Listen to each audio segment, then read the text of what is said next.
જય આદિવાસી। આજે મિત્રો આપણે આદિવાસી દવાશાસ્ત્રની વાત કરીએ છીએ। ભાઈ શ્રી શાંતિલાલ ડામોર સાહેબ બેઠેલા હે, આ પેલી વહુવારી બેઠી છે અને આ આદિવાસી અમારી આ ગોફણો છે અને આખો બોર્ડ છે કે ભાઈ આગળ આદિવાસી તીર કામથી ગોફાણ વ્યાજબી ભાવે મળશે। આ બધી બાબતો લઈ અને અમે અહીંયા બેઠા છીએ। પણ આજે પારંપરિક દવાશાસ્ત્રની આપણે વાત કરીએ છીએ આદિવાસીની। તો આ શાંતિલાલ આને શું કહેવાય? આ એને ફૂલ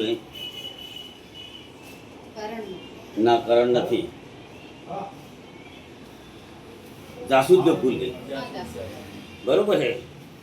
હવે આ છે જાસૂદનું ફૂલ, આને કહેવાય જાસૂદનું ફૂલ અને ગુલાબનું ફૂલ। શાંતિલાલ, જાસૂદ અને ગુલાબનું ફૂલ બે ભેગા કરીને એનો માવો બનાવી અને જો આપણે માથામાં આ રીતે રગદોળીએ તો આપણે ટાલ પડેલી હોય ને, ટાલ વાળ ઉગે અને મુલાયમ થાય, બરોબર છે। અને આજે જ મેં સાંભળ્યું કે આ વચ્ચે આનું આ જાસૂદનું આ ફૂલ છે, આ પરસોત્તમ દાસ તાઈવારના શબ્દો મારા શબ્દો નથી પાછા, કે જે નિસંતાન બાઈ હોય દંપતી અને જો આ ફૂલોનું સેવન કરે તો એને સંતાન પ્રાપ્તિ થાય। આ જાસૂદના ફૂલોનું સેવન કરે નિસંતાન બાઈ। આજે તારીખ કઈ થઈ? 8/6/2026। હમણાં આ વાત 4 વાગ્યે જ મેં સાંભળી છે એમના મોઢે, એટલે આપણે વાત કરીએ છીએ। જાસૂદનું ફૂલ એની જોડે ઉગેલું એટલે ટૂંકમાં આ ટાલ માટે બહુ આ ફૂલ ઉપયોગી છે, બરાબર? સીધી વાત છે। હવે બીજી વાત કરીએ, આ વાહે આ કાળું ગાંઠિયું છે, ભૃંગરાજ કે આને શું કહેવાય? ભૃંગરાજ કહેવાય, ઔષધિ એટલે પાંગરો, એમ આપણે પેલી બોલી પાંગરો। અને આમાં બે જાત આવે, દેશી કાળું ગાંઠિયું, અને બીજું મોટું આવે। અમે શાંતિલાલ નાના હતા, સોરી જાણે નાના હતા ને એવામાં ટોરસ હારતા, અમે તેલ બી નહેરે અને ટોરસ હારવા જતા કે સ્વરાજ શોધીએ અમે, એવા અમારી બોનો હતી તો શું કરતી, આની વીણી બનાવતી અને આમ ગૂંથી અને આની આ રીતે આમ ગૂંથીને આમ વીણી બનાવતી અને માથામાં લટકાવતી।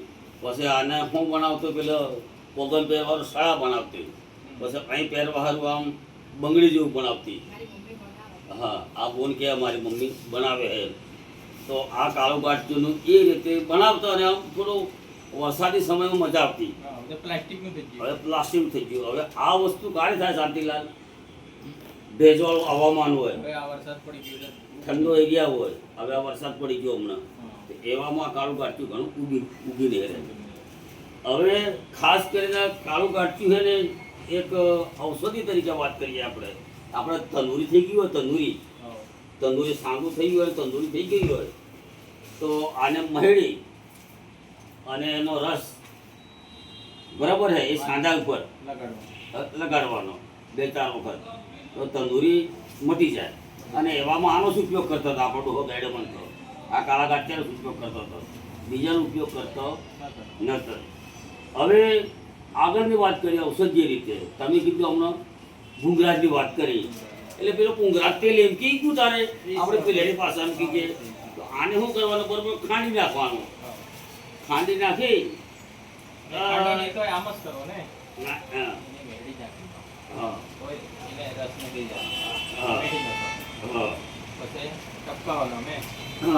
એમ ટપકાવવાનું, પણ આને આપણે ખાંડી નાખવાનું મસ્ત કરીને પાણી પૂરીને બધું રહે, અને પછી એને પાણીમાં બરોબર ઉકાળી અને ઠરવા દેવાનું, ઠરી જાય પછી પાણી ઉપરનું નીકાળી કાઢવાનું, નેસે પછી પેલો એનો રસકસ જામી જાય કે ઈગો થોડી વાર સુકાવા દેવાનો, પછી એને અલગ તપેલામાં નાખવાનું અને મય રેડવાનું, ખોપરે એને બરોબર ગરમ કરવાનું અને પછી માથામાં સુકડવાનું, એટલે માથાના વાળ તો આવે ને આ મારા કાળા ભમર થઈ ગયા, આવા કાળા વાળ થઈ જાય।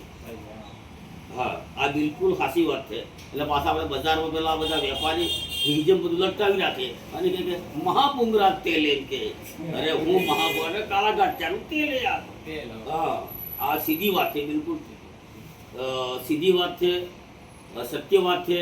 એટલે મિત્રો કોઈક બહેનો ભાઈઓ અને કદાચ કોઈકના ટાલ હોય તો આનો ઉપયોગ તમે કરજો અને વાળ હુંવાળ કાંઈ ગુલાબના ફૂલોને ભેગું કરી અને કાઢજો માથા મસ્કાવીને એટલે બિલકુલ વાળ હુંવાળ થઈ જાય અને ટાલ પડી ગઈ હોય તો ધીરે ધીરે વાળ આવવા માંડે અને આ તંદુરી થાય એના માટે દેશી ઉપચાર છે અને વાળ કા કરવાનું હોય આ એવું હોય શાંતિલાલ. અને મિત્રો આ રીતની આપણી પાસે વાટે છે. આદિવાસી હજે ભીલ હજે નથી વાણિયા કે નથી બામણ પણ આપણે છેલ્લે તો માનવ સમાજનું કામ કરીએ, બધા હળી મળીને કામ કરીએ છીએ, કોઈ પણ નાત જાતના ભેદભાવ વગર એમ. એટલે અમારે પીલે પાસે ઘણી બધી વસ્તુ આવી પડેલી છે એને મિત્રો જાણો, જગવો અને લખો કાંઈ કે. કારણ કે હવે ડોહા તો બધા ગયડા થઈ તેને મરી ગયા, ડૂંચે મરી ગઈ. હવે આપણી વારી છે આપણા અડધા ઉપર થઈ જાય છે. એટલે વારી આ નાવો સોરની પેઢી છે એટલે આજે કંઈક જાણે તો કાલે ઉઠીને કામ લાગે. જોહાર, જય ગુરુ, જય હિન્દ. શાંતિલાલ, જય ગુરુ.